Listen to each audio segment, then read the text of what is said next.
Son nom est Edingwe. On l'appelle Moto na Ngenge. Cela signifie l'homme de la lame en lingala. En République démocratique du Congo, tout le monde connaît ce nom. C'est un nom qui signifie la force. C'est un nom qui signifie l'espoir. Edingwe n'est pas seulement un lutteur. C'est un mythe.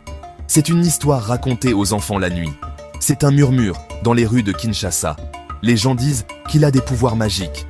Ils disent qu'il peut disparaître et réapparaître sur le ring.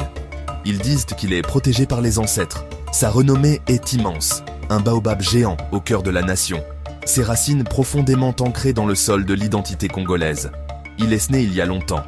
Son vrai nom est Ngolo Ilunga. Il vient du pays du Kasaï. La vie n'y était pas facile. C'était une vie de travail. C'était une vie de lutte. C'était un petit garçon, mais il était fort. Il avait un feu dans les yeux. Il a appris très tôt que la vie est un combat. Il faut se battre pour sa nourriture. Il faut se battre pour sa place. Il faut se battre pour ses rêves. La poussière du village fut son premier terrain d'entraînement. Le soleil brûlant fut son premier adversaire. Il regardait les lézards se battre. Il regardait les coqs se défier. Il a compris la danse du combat. C'était dans son sang, un rythme transmis de génération en génération. La ville l'appelait Kinshasa, la grande ville. C'était une jungle de béton et de bruit. Les gens venaient de partout. Ils venaient avec de grands rêves. Edingwe est venu aussi. Il cherchait son destin. Il ne savait pas qu'il se trouvait sur un ring de catch. Il a fait des petits boulots. Il portait des charges lourdes. Il a appris la langue de la ville. Il a appris à survivre. Kinshasa était un test difficile. Elle pouvait vous avaler tout entier si vous n'y preniez pas garde. Mais Edingwe avait un cœur de lion. Il n'avait pas peur du rugissement de la ville. Il était prêt à rugir en retour, à faire son propre bruit dans la vaste et chaotique symphonie de la capitale. Son corps était son outil. C'était son arme. Il a commencé à s'entraîner. Il a découvert le monde du catch congolais. Ce n'était pas comme le catch américain. C'était autre chose. C'était un mélange de sport, de théâtre et de magie. On appelle ça le catch fétiche. Les lutteurs utilisaient d'eau des poudres. Ils faisaient des rituels. Ils parlaient aux esprits avant un combat. Edingwe s'y sentait chez lui. C'était son monde. C'était sa vocation. Il a créé son personnage, Moto Nanjenge, l'homme de la lame. Un homme tranchant, dangereux et mystérieux. Un homme capable de traverser n'importe quel obstacle. Un symbole de puissance dans un monde qui se sentait souvent impuissant. Si cette histoire vous inspire, abonnez-vous à notre chaîne IUIFNGBD, likez et partagez la vidéo pour soutenir notre travail et faire connaître la légende d'Edingwe Moto Nangenge. Le parcours d'Edingwe dans le monde de la lutte a commencé dans les petits rings poussiéreux des quartiers de Kinshasa. Ce n'était pas glamour. Les foules étaient petites au début. L'argent était maigre. Mais la passion était immense. Il se battait avec un style unique. Il était rapide. Il était agile. Il était imprévisible. Il bougeait comme un danseur, mais frappait comme un serpent. Ses adversaires étaient de plus grands. Ils étaient au plus fort. Mais Edingwe était plus intelligent. Il utilisait son esprit autant que ses muscles. Il étudiait ses rivaux, trouvait leurs faiblesses et les exploitait avec précision. Il était un étudiant du combat, apprenant à chaque coup, chaque projection, chaque victoire et chaque défaite. Sa réputation commença à grandir. Les gens venaient de voir le jeune homme du Kasaï. Ils venaient de voir Moto Nangenge. Ses combats étaient des spectacles. Il entrait sur le ring avec un visage sérieux. Il exécutait ses rituels d'avant-match avec une concentration intense. Il saupoudrait des poudres mystérieuses, une pratique connue sous le nom de fétiche. Cela faisait partie du spectacle. Cela faisait partie de la culture. Était-ce de la vraie magie? Personne ne le savait avec certitude. Et c'était là tout l'intérêt. Le mystère le rendait plus puissant, il le rendait plus craint. Les murmures s'amplifiaient, voyageant d'un bout à l'autre de la ville, comme le vent de la saison sèche. Les grands combats sont arrivés. Il a affronté les géants du catch congolais. Des hommes comme Mwindo, Force Noire et City Train. C'étaient des légendes à part entière. C'étaient des champions. C'étaient des rois du ring. Les combattre était un honneur. Les battre, c'était devenir un dieu. Edingwe les a tous combattus. Ces batailles étaient des récits épiques de David contre Goliath. Les foules étaient électriques. Toute la ville s'arrêtait pour regarder. Les radios diffusèrent les commentaires. Les gens se rassemblèrent dans les rues, écoutant, acclamant et priant pour leur héros. Chaque victoire était une victoire pour les gens qui se sentaient petits et ignorés. Il est devenu le champion. Il a gagné des ceintures. Il a gagné des titres. Mais il a gagné quelque chose de plus important. Il a gagné le cœur du peuple congolais. Son succès était leur succès. Il était le garçon du village qui a conquis la ville. Il était la preuve que tout était possible. Ces victoires n'étaient déjà pas seulement sportives. Elles étaient une question de fierté. Elles étaient une question d'identité. Dans un pays confronté à de nombreux défis, Edingwe leur a donné quelque chose à célébrer. Il était un symbole de résilience. C'était un guerrier qui se battait pour eux. Un roi qui ne régnait pas sur un pays, mais sur l'imagination collective de son peuple.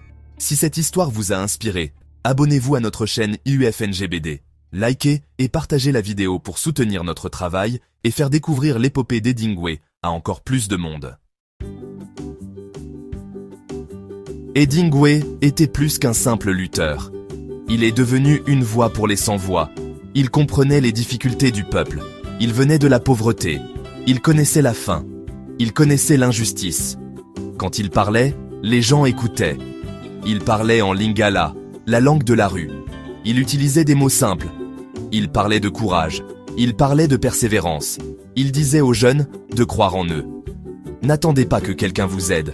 Aidez-vous vous-même. Utilisez votre intelligence. Utilisez votre force. Son message était puissant parce qu'il était authentique.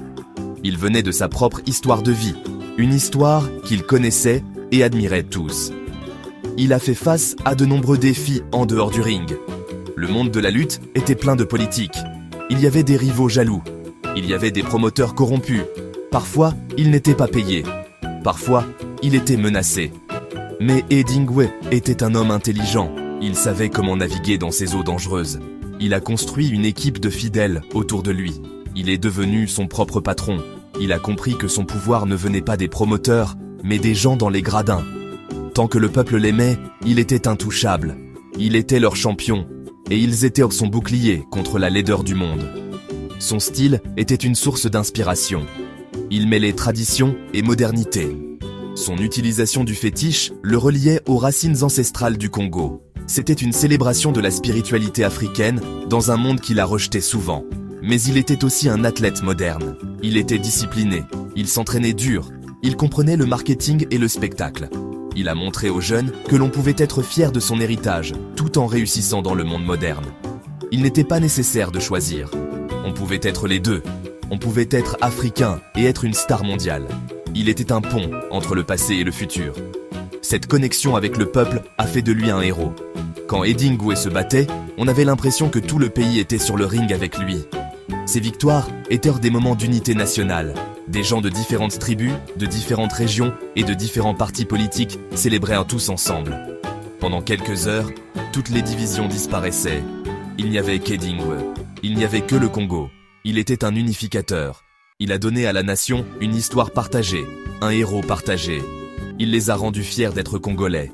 Ce fut sa plus grande réussite, plus grande que n'importe quelle ceinture de championnat qu'il ait jamais gagnée.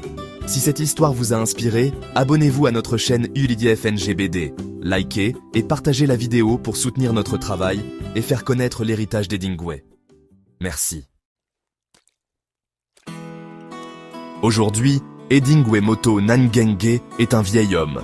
Son corps n'est plus celui d'un jeune guerrier. Le feu dans ses yeux est plus doux maintenant. Mais sa légende est plus forte que jamais. C'est un monument vivant. C'est un trésor national. Il apparaît encore parfois en public. Les foules deviennent toujours folles. Les enfants le regardent avec émerveillement. Ils voient l'homme dont leurs parents et grands-parents leur ont parlé. Ils voient l'homme qui pouvait vaincre des géants. Ils voient l'homme qui est parti de rien et est devenu un roi. Sa présence est un rappel d'un passé glorieux et une inspiration pour l'avenir. Son héritage se perpétue dans la nouvelle génération de lutteurs congolais.